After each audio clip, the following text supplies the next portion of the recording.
얼마 전 코로나 낙인으로 고통받는 이들의 심리상담이 폭발적으로 증가하고 있다는 기사를 읽은 적이 있다. 확진자 낙인으로 인한 왕따 현상, 색안경을 낀 시선 등에 대한 두려움으로 상담을 요청한다는 것이다. 코로나 확진 이후 직장에서 권고사직의 강요나 학생 사이에 왕따까지 발생한다고 하니 이쯤 되면 바이러스 자체보다 바이러스에 감염된 사람을 바라보는 주위 사람들의 시선과 손가락질이 더 무섭다고 해야 하지 않을까?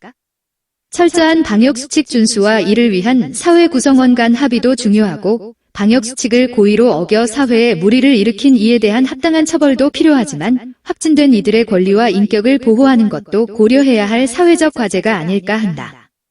사람은 감염병보다 더 소중하며 병으로도 침해할 수 없는 소중하고 존엄한 인격을 지니고 있기 때문이다. 신약 성경의 마르코 복음 한 장에는 예수님을 찾은 나환자 이야기가 전해진다.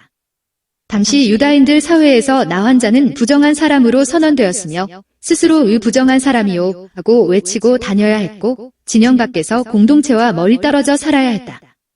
그런데 어느 날 나환자 한 명이 예수님에게 다가와 병을 낫게 해달라고 도움을 간청하였던 것이다. 그를 본 예수님은 가엾은 마음이 들어 손을 내밀어 그에게 대며 깨끗하게 되어라 하셨고 그는 바로 나병이 가시고 깨끗하게 됐다.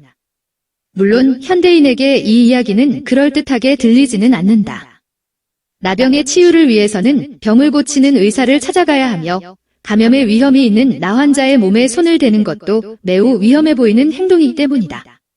그런데 성경이 옛날에 있었던 이야기를 있는 그대로 전해주는 것이 아니라 다른 차원의 메시지를 함께 전해주는 것임을 감안한다면 나환자의 치유 이야기는 감염증 시대를 사는 우리에게 많은 생각거리를 주고 있는 듯하다.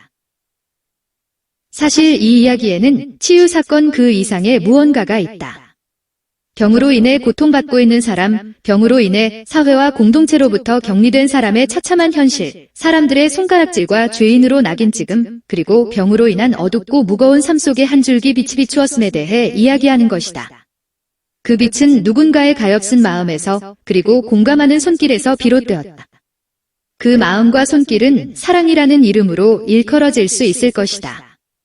나병과 그 병에 대한 공포는 그 누군가의 사랑의 손길을 멈출 수 없었다. 그 사랑의 손길이 그 병자를 나병으로부터 구해주었다는 것은 그 병이 약한 사람을 감염시킬지언정 자비의 마음과 사랑을 막을 수는 없었음을 의미한다. 병자가 병보다 소중하고 고귀함을, 사랑이 병보다 강함을, 병이 약한 인간의 몸을 감염시킬지언정 사람의 고귀한 인격을 해칠 수는 없음을 그 어떤 이야기가 이보다 더 아름답게 전해줄 수 있을까? 우리는 감염증으로 오랜 시간 짓눌린 나머지 내일을 살아갈 힘을 어디서 찾아야 하는지조차 잊은 것은 아닌지 되묻게 된다. 감염증의 즉각적인 효력을 발휘하는 것은 치료제와 백신일 것이다.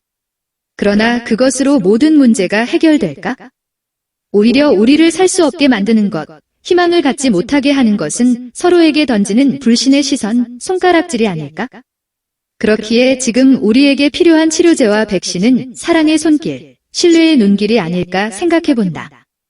확진되어 고통 중에 있는 이들을 위한, 그리고 방역 최전방에서 희생과 봉사로 매일을 사는 사람들을 위한 가장 큰 위험에 노출되어 있는 사람들을 향한 관심과 돌봄이 아닐까 한다.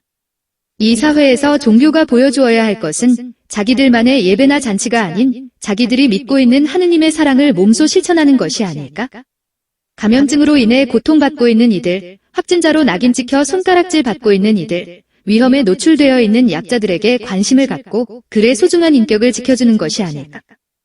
만약 종교가 가난하고 소외된 이들을 돌보고 보살피며 사랑을 실천하지 못하고 오히려 사회에 해악을 끼치는 집단으로 비친다면 코로나 시국을 진정한 회개와 쇄신의 기회로 삼아야 하지 않을까?